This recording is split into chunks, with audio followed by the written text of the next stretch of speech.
Ito at luto na ang ating fried rice. Kain tayo.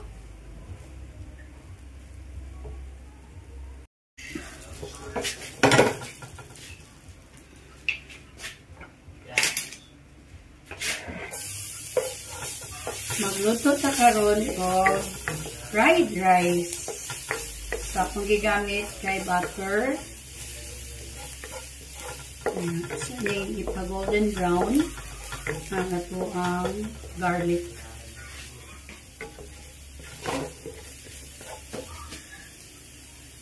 Low heat lang. Okay. Then, na golden brown na. Lunod ang rice. This is freshly cooked rice.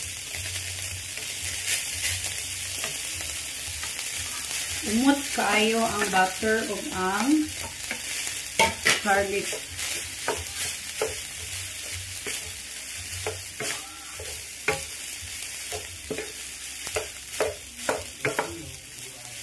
So, we have to mix it well to incorporate the butter, the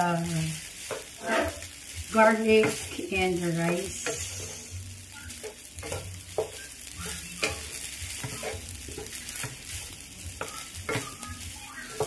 And na beef loaf, I cut it into small cubes. And it is already fried. And the eggs, scrambled egg.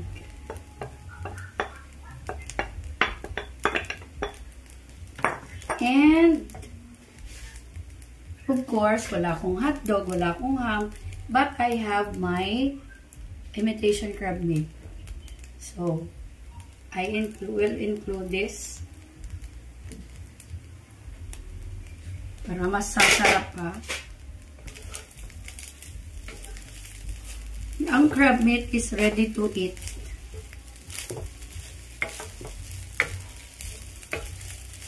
Ito ang magbibigay ng seafood aroma sa ating fried rice.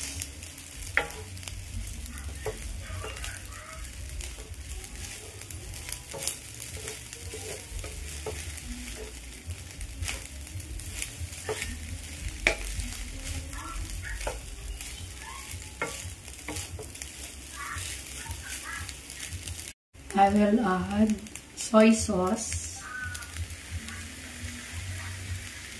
konting black pepper, pinch of salt,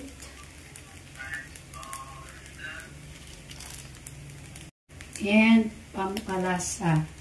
Kunti lang. Then, we're going to mix it well.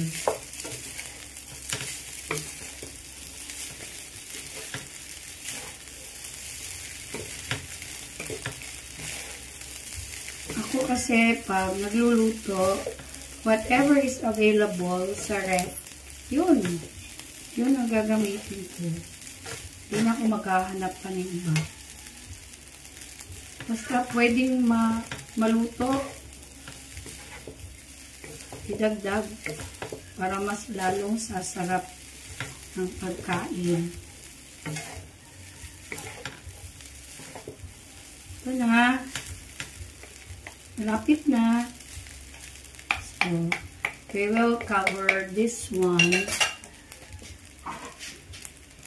and let it cook for 1 or 2 minutes.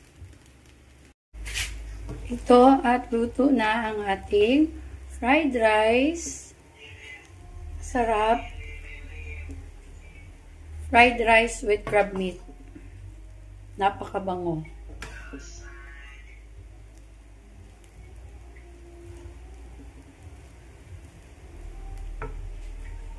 Kain na tayo.